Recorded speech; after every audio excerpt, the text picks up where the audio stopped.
Number one channel के number one show साजिश में आपका स्वागत है। मैं हूं आपके साथ सपना शुक्ला। साजिश में आज बात इजराइल को लगे एक बहुत बड़े झटके की करते हैं। ईरान के एक बड़े हथियार ने इजराइल के युद्ध में एंट्री मार ली है। नेतन्याहू को इस हथियार के बारे में जब से पता चला है, उनकी नहीं पूरे इजरायली सेना की नींद उड़ गई है। अब डर है कि ईरान ने अगर युद्ध में एंट्री कर ली तो इजराइल खुद को कैसे बचाएगा।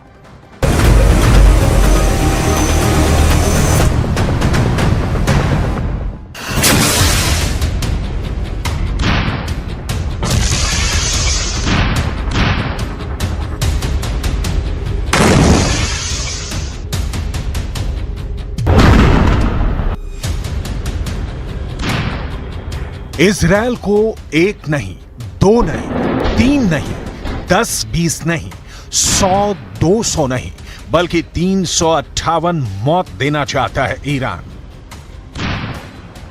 इजराइल के सामने इतने दुश्मन खड़े हो गए हैं कि उसे 358 मौत देना चाहते हैं। इजराइल ने गाजा पर जितने बम गिराए हैं उसका बदला 358 मौत से लेना चाहते हैं।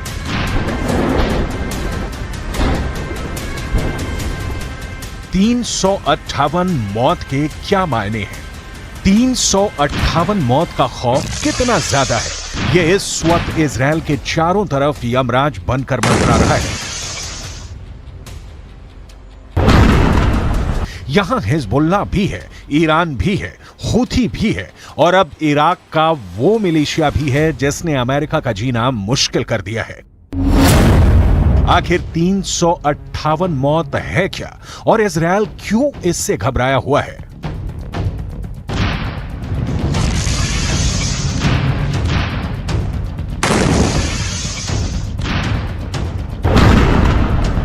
क्योंकि ये एक ऐसा हथियार है जो ईरान से निकलकर अब हिजबुल्लाह के पास पहुंच गया है।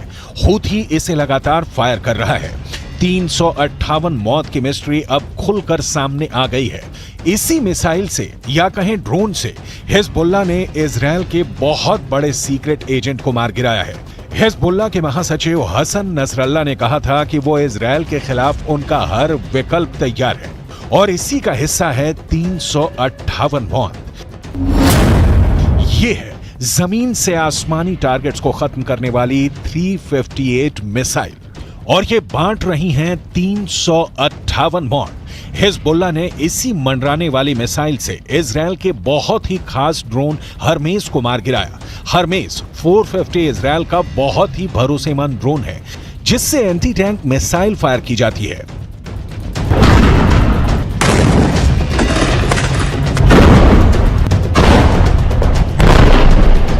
जब ये ड्रोन लेबनान के आसमान में पहुंचा तो हिजबुल्लाह ने उस पर 358 मौत बांटने वाली मिसाइल फायर की और देखिए क्या नतीजा निकला। ये ईरान का वो हरफन मौला हथियार है जिसे ड्रोन भी कहा जाता है। ये ईरान की मिसाइल भी है जो ईरान की ड्रोन टेक्नोलॉजी को मौत बरसाने वाली सबसे नई तकनीक साबित कर रही है। ईरान से निकली 358 मौत इजराइल के खुफिया मिशन को धुआं कर रही है। ये मिसाइल भी है और ड्रोन भी। ये कैसे अपने टारगेट को खत्म करती है, इसकी तकनीक की बहुत बारीक बातें समझ लीजिए। 358 नाम की ये मिसाइल एक ड्रोन की तरह काम करती है जो फायर करने के बाद आसमान में 8 नंबर के आकार की तरह गश्त लगाती रहती है और जैसे ही टारगेट इसकी जद में आता है ये उससे जाकर टकरा जाती है। 358 मिसाइल में आगे की तरफ लगा इंफ्रारेड सेंसर इसे टारगेट की भनक देता है और फिर यह अपने निशाने की तरफ बढ़ जाती है। यह एक ड्रोन से तेज रफ्तार से चलती है जबकि एक मिसाइल के मुकाबले में इसकी स्पीड कम होती है।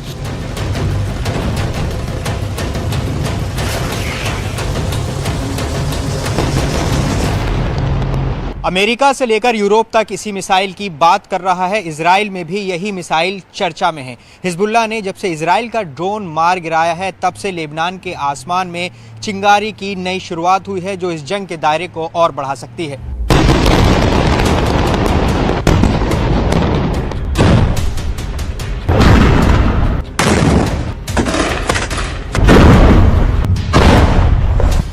इस बीच ईरान से एक नई तस्वीर वायरल हो रही है। ये है ईरान के सुप्रीम लीडर अली खामनेई की। जो ईरान के गाजा नाम के ड्रोन को देखने पहुंचे। इस ड्रोन को ईरान का सबसे पावरफुल लीडर क्यों देख रहा है, इस वक्त पूरी दुनिया में इसके मतलब निकाले जा रहे हैं।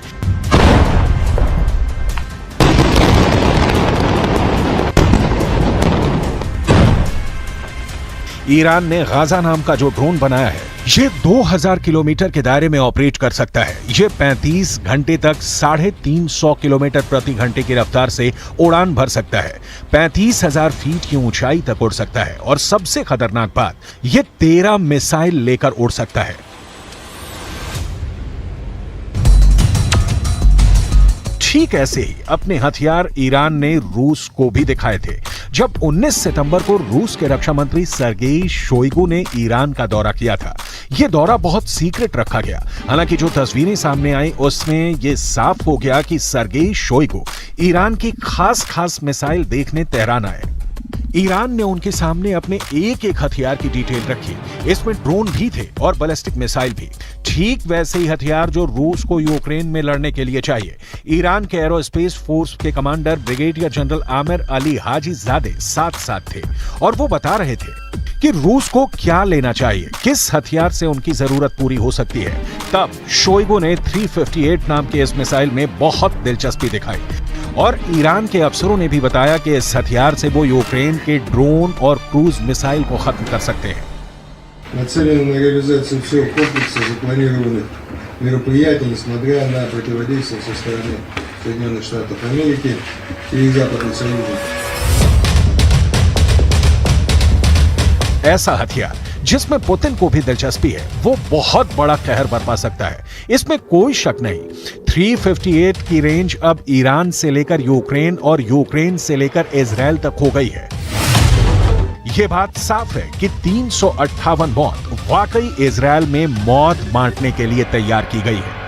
जब से ईरान की मिसाइल का खतरा बढ़ा है, तब से इजराइल की ड्रोन एक्टिविटी कम हो गई है। जाहिर है कि नेतन्याहू अब ये जानते हैं कि अगर हिजबुल्लाह को रोकना है तो सिर्फ ड्रोन से काम नहीं चलेगा, क्योंकि लेबनान के आसमान में 358 वाली मौत मंडरा रही है। इस वक्त पश्चिम एशिया में युद्ध की जो आग लगी हुई है, गाजा पर बमबारी के बीच हमास और इजराइल के बीच जिस तरह की टक्कर हो रही है, उसमें अब नया खतरा इजराइल और लेबनान का बॉर्डर भी है।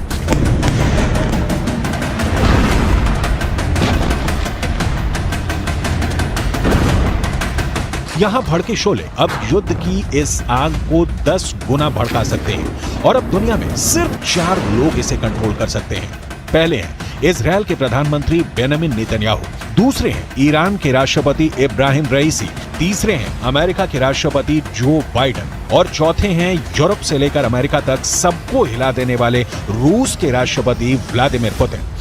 אנחנו ננצח. אנחנו לא נעצור עד לניצחון. אני עומד בקשר רצוף עם נשיא ארצות הברית ג'ו ביידן. אנחנו מאוד מעריכים את תמיכתו, את התמיכה של הממשל האמריקני, את התמיכה של העם האמריקני.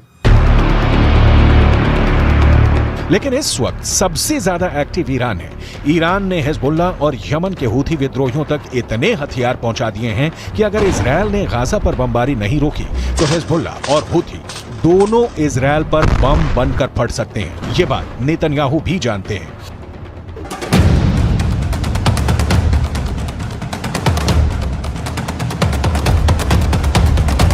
इस वक्त लेबनान और इजराइल के मौत वाले बॉर्डर पर हिजबुल्ला का पूरा कंट्रोल है।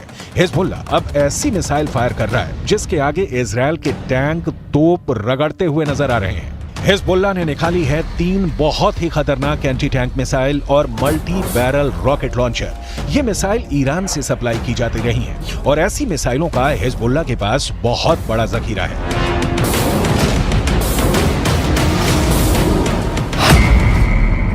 हिजबुल्ला 3 तरह की एंटी टैंक गाइडेड मिसाइल इस्तेमाल कर रहा है। ये है कॉर्नेट, इसकी रेंज 5 किलोमीटर तक है।